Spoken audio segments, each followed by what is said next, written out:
بسم الله الرحمن الرحيم كل نفس ذائقة الموت وإنما توفون أجوركم يوم القيامة فمن زهزه عن النار وأدخل الجنة فقد فاز। দেখছি যেদিকে তাকায় সেদিকে মৃত্যুর খবর আমাদের কানে ভেসে আসছে। গতকাল একজন ইন্তেকাল করেছেন, তার আগের দিন ইন্তেকাল করেছেন একজন। তো দিনের পর দিন কিন্তু মৃত্যুর আহার বেড়েই চলেছে। আমাদের সামনে কিন্তু মৃত্যুর ব্যক্তি দুনিয়া থেকে বিদায় নিচ্ছে। আমরা সকলেই এ সম্পর্কে জানি যে আমাদেরকে দুনিয়া থেকে বিদায় নিয়ে চলে যেতে হবে। আচ্ছা, আপনাদের কাছে একটি প্রশ্ন, বলুন তো মুসলমানদের আসল ঠিকানাটা কোথায়? দুনিয়া নাকি কবর? আসল ঠিকানা কিন্তু আমাদের কবর। দুনিয়া কিন্তু আমাদের আসল ঠিকানা নয়। তারপরে মানুষ দুনিয়ার পিছনে এত ব্যস্ততা, দুনিয়ার কামাই করার জন্য, দুনিয়া থেকে অর্জন করার জন্য মানুষ তার সারাটা জীবন 24টা ঘন্টা তার দুনিয়ার পিছনে লাগিয়ে দিচ্ছে। কিন্তু সে এটা জানে যে দুনিয়া কিন্তু আমার আসল নয়। দুনিয়া আমার আসল নয়। আমার আসল কোথায়? পরকাল, কবরে, সেখানে আমার আসল। এখানে তো মাত্র 60 বছর 70 বছর। আবার অনেকের আমরা চোখের সামনে দেখেছি কত শিশু চলে গেছে, কত যুবক চলে গেছে, কত বৃদ্ধ চলে গেছে, কত বিবাহ বয়স্ক প্রাপ্ত তারাও দুনিয়া থেকে চলে গেছে। তাহলে বোঝা গেল 60 বছরও বলতে একটা কেমন একটা লাগে যে 60 বছর হয়তো আমরা দুনিয়া থেকে বাঁচতে পারবো। তো আজকে আমি আপনাদের সম্মুখে মৃত্যু এবং পরকাল সম্পর্কে বয়ান করব।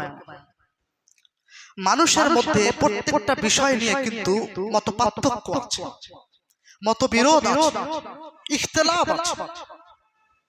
কিন্তু এমন একটা বিষয়, যেই বিষয়ে পৃথিবীর সমস্ত মানুষ কিন্তু ঐক্যমত্য পোষণ করেছে, সেটা হচ্ছে কি? মানুষের মৃত্যু।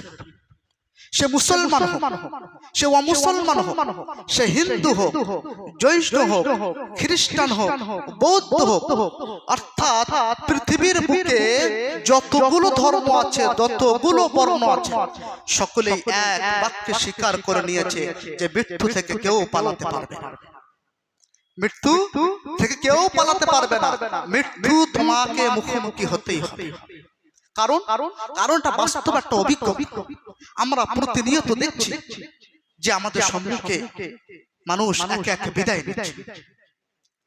আমাদের পূর্বপুরুষ বিদায় নিয়েছে এবং বিদায় নিচ্ছে, কিন্তু এটা তো বাস্তব একটা অভিজ্ঞতা। কিন্তু আমরা তো মুসলমান। আমরা কি মুসলমান?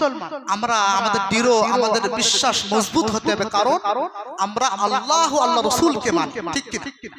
আল্লাহ আল্লাহ রসুলকে মানি, এই জন্য আমাদের বিশ্বাস, আমাদের ইয়াকিন হতে হবে মজবুত। কেননা কোরআনে কারীমের মধ্যে আল্লাহ রাব্বুল আলামিন বলেন সূরা আল ইমরানের মধ্যে, কুল্লু নাফসিন যায়িকাতুল মাউত ওয়া ইন্নামা তুওয়াফাউনা উজুরাকুম ইয়াওমাল কিয়ামা ফামান যুহজিহা আনিন নারি ওয়া উদখিলাল জান্নাতা ফাকাদ ফাজ। আল্লাহ রাব্বুল আলামিন কোরআনে কারীমের মধ্যে বলেন, প্রত্যেকটা প্রাণীকে মৃত্যুর স্বাদ গ্রহণ করতে হবে। এমন কোন প্রাণী নেই যাকে মৃত্যুর স্বাদ সে গ্রহণ করবে না। অর্থাৎ প্রত্যেকটা নাফস, প্রত্যেকটা প্রাণী নিজের মৃত্যুর স্বাদ গ্রহণ করতে হবে। এবং কিয়ামতের দিন তোমরা দুনিয়াতে যে কর্মগুলি করেছো, সেই কর্মের বদলা কিয়ামতের দিন দেওয়া হবে। কুল্লু নাফস, অর্থাৎ প্রত্যেকটা প্রাণীকে মৃত্যুর স্বাদ গ্রহণ করতে হবে। এখানে একটি শব্দ বলেছেন কুল্লু নাফস, প্রত্যেকটা প্রাণী, চাই সে মানব হোক, চাই সে দানব হোক, চাই নেককার হোক, চাই বদকার হোক, চাই গৌস হোক, পীর হোক, ওলি হোক, মুফতি হোক, মাওলানা হোক, নবী হোক, রাসূল হোক, সকলকেই মৃত্যুর স্বাদ গ্রহণ করতেই হবে।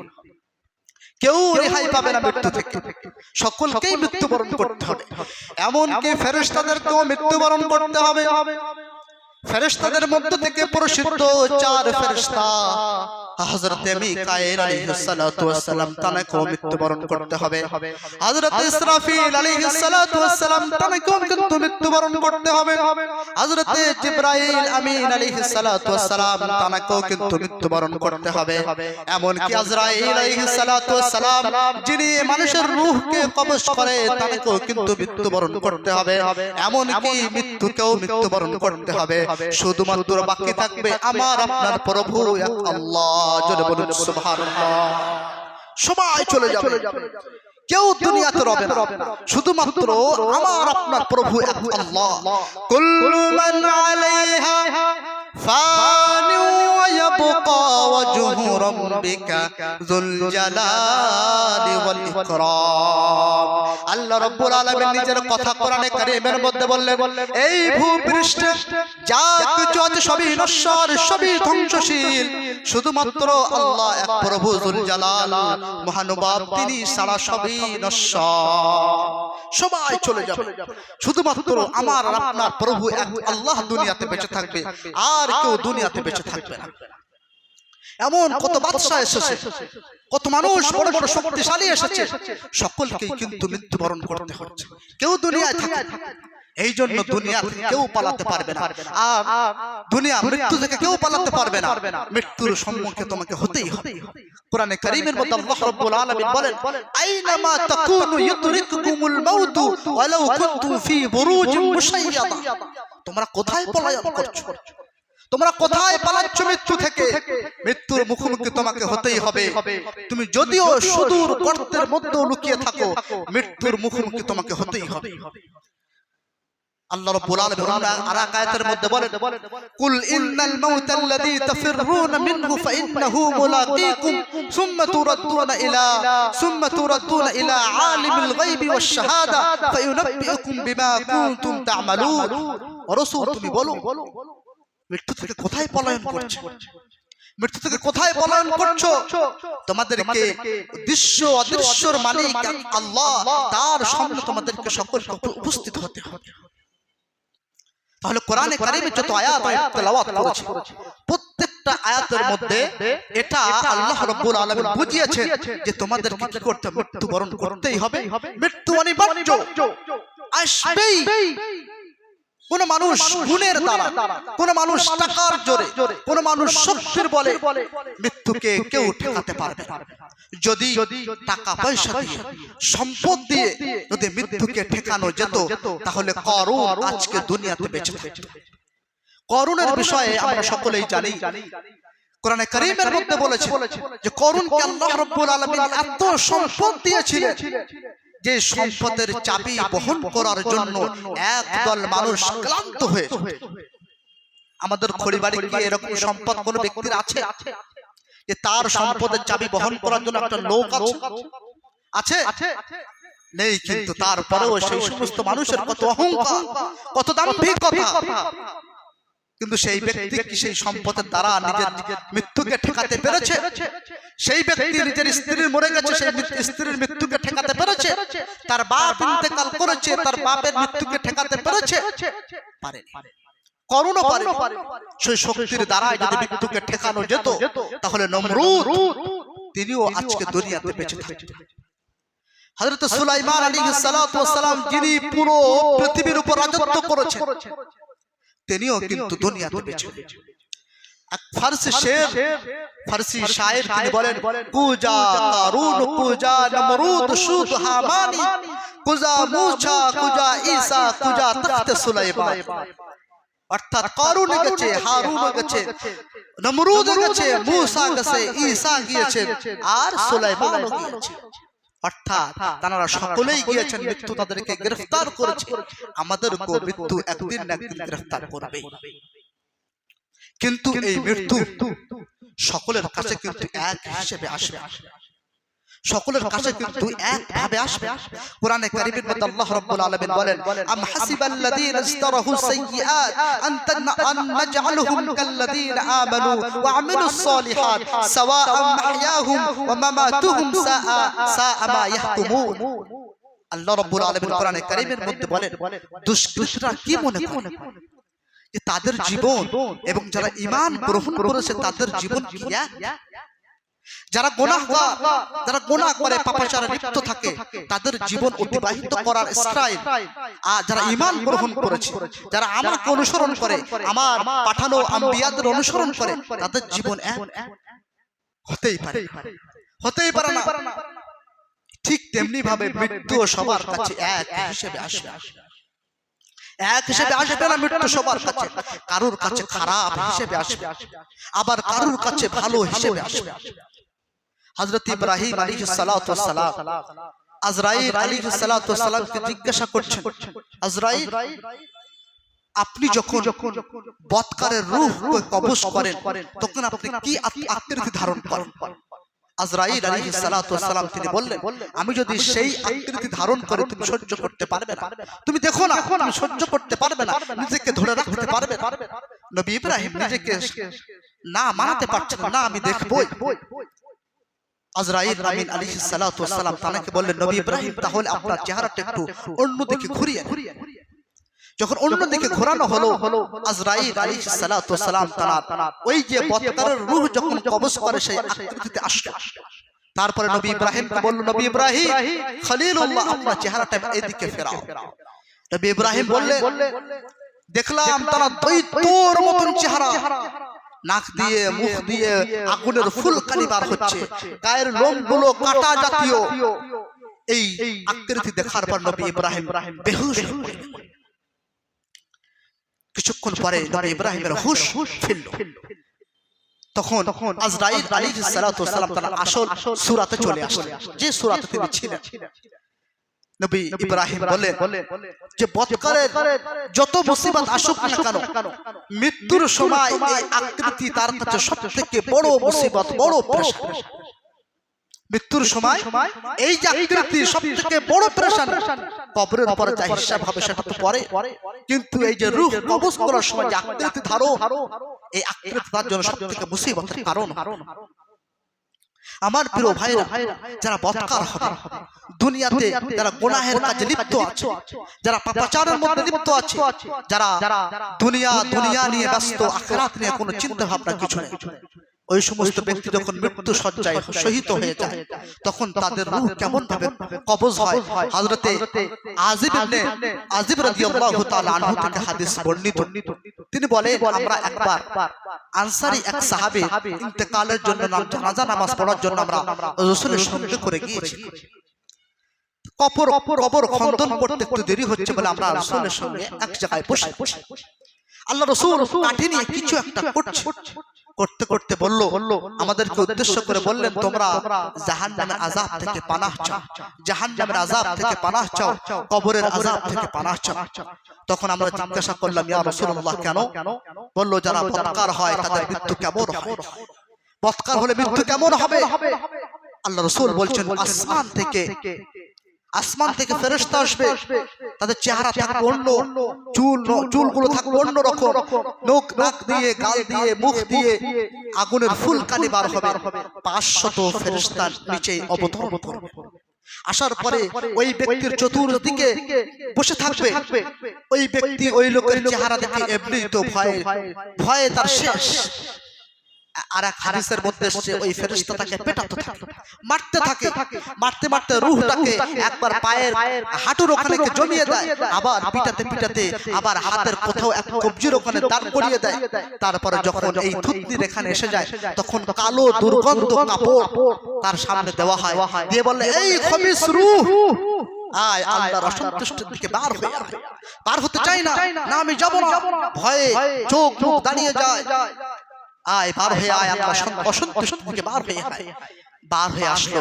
কেমন ভাবে বার হয় সেটাও বলছে, একটা কাটা গাছের উপর যদি একটা সুতির কাপড় রেখে দেওয়া হয় আর কাপড়টা টানলে যেমন ভাবে আসে, অথবা কোন মানুষকে যখন কাটার উপরে রাখা হয় আর ওই মানুষকে কাটার উপর রেখে যখন টানা হয় কেমন কষ্ট, তার থেকে বহুগুণ কষ্ট হবে ওই রূহ পার হওয়ার সময়। এরপরে যখন বার হয়ে গেল তখন দুর্গন্ধ জাতীয় কাপড়ের মধ্যে তাকে পেঁচানো হওয়ার পরে সঙ্গে সঙ্গে চলে যাবে কোথায়? প্রথম আসমানে চলে যাবে।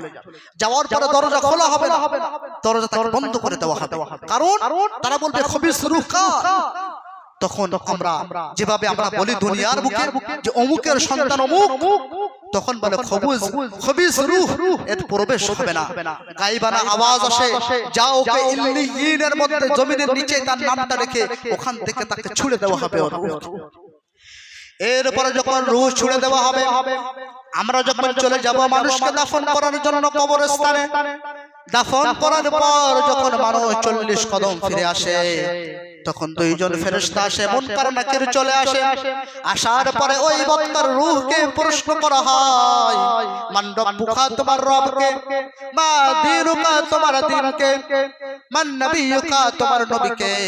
তখন ওই বক্তার রূহ উত্তর দেয়, হাই হাই লা আদরি, লা আদরি, আমি কিছুই জানি না, আমি কিছুই জানি না, লা আদরি, আমি কিছুই জানি না। তখন গায়বানা আওয়াজ আসবে, ফেরেশতাদেরকে হুকুম দেওয়া হবে, যাও যাও যাও, দুনিয়াতে আমি কত সময় দিয়েছিলাম নিজেকে পরিবর্তন করার জন্য, তারপরে আমার হুকুম পালন করিনি, তারপরে আমার কথা দিকে আমার দিকে আসেনি, ওর কবরস্থানের কবরখানাকে জাহান্নামের বিছানা বানিয়ে দাও আর দোজখের দরজাটা খুলে দাও। এইভাবে কিয়ামত পর্যন্ত তার কবরে এইভাবে আযাব হতে থাকে, এইভাবে আযাব হতে থাকে, আযাব কিয়ামত পর্যন্ত এইভাবে আযাব তার উপর হতে থাকে।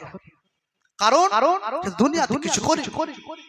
আজ আমাদের এইখানে যা বসে আছে আমার যুবক ভাইয়েরা, আমার মুসল্লি ভাইয়েরা, আমরা অনেকে কিন্তু এই কবর সম্পর্কে আমরা চিন্তা ভাবনা ব্রেনের মধ্যে নিয়ে আসি। শুধু এতটুকু জানি যে আমাদের মৃত্যুবরণ করতে হবে, আমরা মরে যাব, কিন্তু এটা আমরা কেউ সিরিয়াস নেই, যাবো যাবো চলে যাব। আমার ভাইরা, কবর কিন্তু কত আপনার এই ফুলের বাগান, ফুলের বাগান কারোর জন্য ফুলের বাগান হবে, কারোর জন্য আগুনের আঙ্গার তৈরি হবে ওই কবর। আমরা তো দুনিয়ার মধ্যে ব্যস্ত আছি, আমাদের অনেক যুবক ভাই নামাজ সম্পর্কে কোনো তার চিন্তা চেতনা, আল্লাহর হুকুম সম্পর্কে কোনো চিন্তা চেতনা নেই। আজকে সমাজ এত নিচের দিকে কেন চলে যাচ্ছে? আজকে সমাজের মধ্যে আমাদের এই মৃত্যু নামক যে চিন্তা চেতনা, আল্লাহর ভয় আমাদের কাছ থেকে একদম উঠেই গেছে, উঠেই গেছে। যদি আল্লাহর ভয় থাকতো তাহলে যেমন ভাবে আমরা জুমার মসজিদটাকে ভরিয়ে রেখেছি ঠিক তেমনি ভাবে আমরা আসরেও কিন্তু মসজিদটা ভরিয়ে রাখতাম, আমরা ঠিক তেমনি ভাবে মাগরিবটাও ভরিয়ে রাখতাম, আমরা ঠিক তেমনি ভাবে ইশাটাও ভরিয়ে রাখতাম। কারণ আমাদের তো আল্লাহর দিকে ভয় নেই, আমরা তো মরতে চাই না, আমাদের তো কবরের ভয় নেই। কবর কঠিন জায়গা আমার ভাই। আল্লাহ রাসূল বলেন যেই ব্যক্তি কবরকে পার করে নিল সে সমস্ত ঘাটিকে পার করে নিল। যেই ব্যক্তি কবরে আসতে গেছে সেই ব্যক্তি ধরা পড়েছে। আপনার মনে হয় খুব সহজ একটা জিনিস,